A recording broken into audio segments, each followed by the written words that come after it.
ಶಿವನ ಕಂಠ ಏಕೆ ನೀಲಿಯಾಗಿ ಬದಲಾಯಿತು? ಸಮುದ್ರ ಮಂಥನದ ಅದ್ಭುತ ರಹಸ್ಯ. ಒಂದು ಕಾಲದಲ್ಲಿ ದೇವರುಗಳಿಗೆ ಶಕ್ತಿ ಕಡಿಮೆಯಾಗತೊಡಗಿತು. ಅಸುರರು ದಿನದಿಂದ ದಿನಕ್ಕೆ ಬಲಿಷ್ಠರಾಗುತ್ತಿದ್ದರು. ಸ್ವರ್ಗವೇ ಅಪಾಯದಲ್ಲಿ ಸಿಲುಕಿತು. ಆಗ ಎಲ್ಲ ದೇವರುಗಳು ಸೇರಿ ಮಹಾವಿಷ್ಣುವಿನ ಬಳಿ ಹೋದರು. ವಿಷ್ಣು ಹೇಳಿದನು, ಅಮೃತವನ್ನು ಪಡೆಯಲು ಕ್ಷೀರಸಾಗರವನ್ನು ಮಂಥನ ಮಾಡಬೇಕು. ಆದರೆ ಆ ಮಂಥನ ಸುಲಭವಾಗಿರಲಿಲ್ಲ. ಮಂದಾರ ಪರ್ವತವನ್ನು ಮಂಥನದ ಕಡ್ಡಿಯಾಗಿ ಬಳಸಿದರು. ವಾಸುಕಿ ನಾಗನನ್ನು ಹಗ್ಗವಾಗಿ ಹಿಡಿದರು. ಒಂದು ಕಡೆ ದೇವರುಗಳು, ಮತ್ತೊಂದು ಕಡೆ ಅಸುರರು. ಸಮುದ್ರದ ಮಂಥನದ ಆರಂಭವಾಯಿತು. ಆ ಮಂಥನದಿಂದ ಒಂದರ ಹಿಂದೆ ಒಂದಾಗಿ ಅನೇಕ ದಿವ್ಯ ವಸ್ತುಗಳು ಹೊರಬಂದವು. ಕಾಮಧೇನು, ಐರಾವತ, ಲಕ್ಷ್ಮೀದೇವಿ, ಚಂದ್ರ.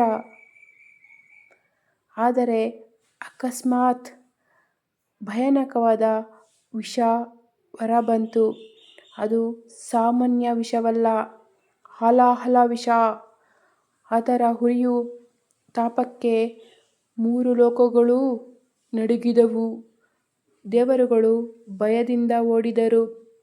ಅಸುರರು ಕೂಡ ಆತಂಕಗೊಂಡರು. ಆ ವಿಷ ಭೂಮಿಗೆ ಹರಿದರೆ ಸಂಪೂರ್ಣ ಸೃಷ್ಟಿಯೇ ನಾಶವಾಗುತ್ತಿತ್ತು. ಆಗ ಎಲ್ಲರಿಗೂ ನೆನಪಾದ ಒಬ್ಬನೇ ದೇವರು, ಅದು ಮಹಾದೇವ ಶಿವ. ಎಲ್ಲ ದೇವರುಗಳು ಕೈಮುಗಿದು ಶಿವನ ಮುಂದೆ ನಿಂತರು. ಪ್ರಭು, ನಮ್ಮನ್ನು ರಕ್ಷಿಸು ಎಂದು ಬೇಡಿಕೊಂಡರು. ಶಿವನು ಕ್ಷಣಕಾಲವೂ ಯೋಚಿಸಲಿಲ್ಲ.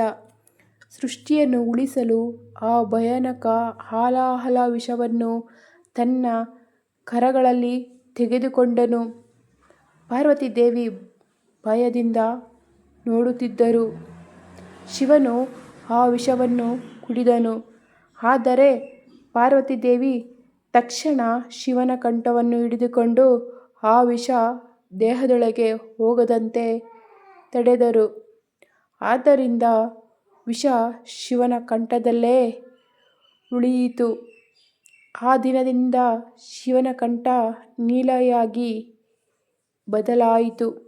ಅದರ ಕಾರಣಕ್ಕೆ ಶಿವನನ್ನು ನೀಲಕಂಠ ಎಂದು ಕರೆಯಲಾಗುತ್ತದೆ.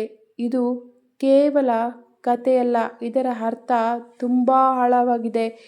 ಇತರರ ನೋವನ್ನು ತನ್ನ ಮೇಲೆ ತೆಗೆದುಕೊಳ್ಳುವವನೇ ನಿಜವಾದ ದೇವರು.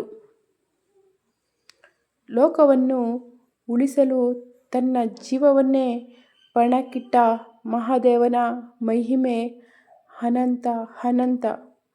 ಆದ್ದರಿಂದ ಇಂದಿಗೂ ಭಕ್ತರು ಶಿವನನ್ನು ಕರುಣೆಯ ದೇವರು ಎಂದು ಪೂಜಿಸುತ್ತಾರೆ.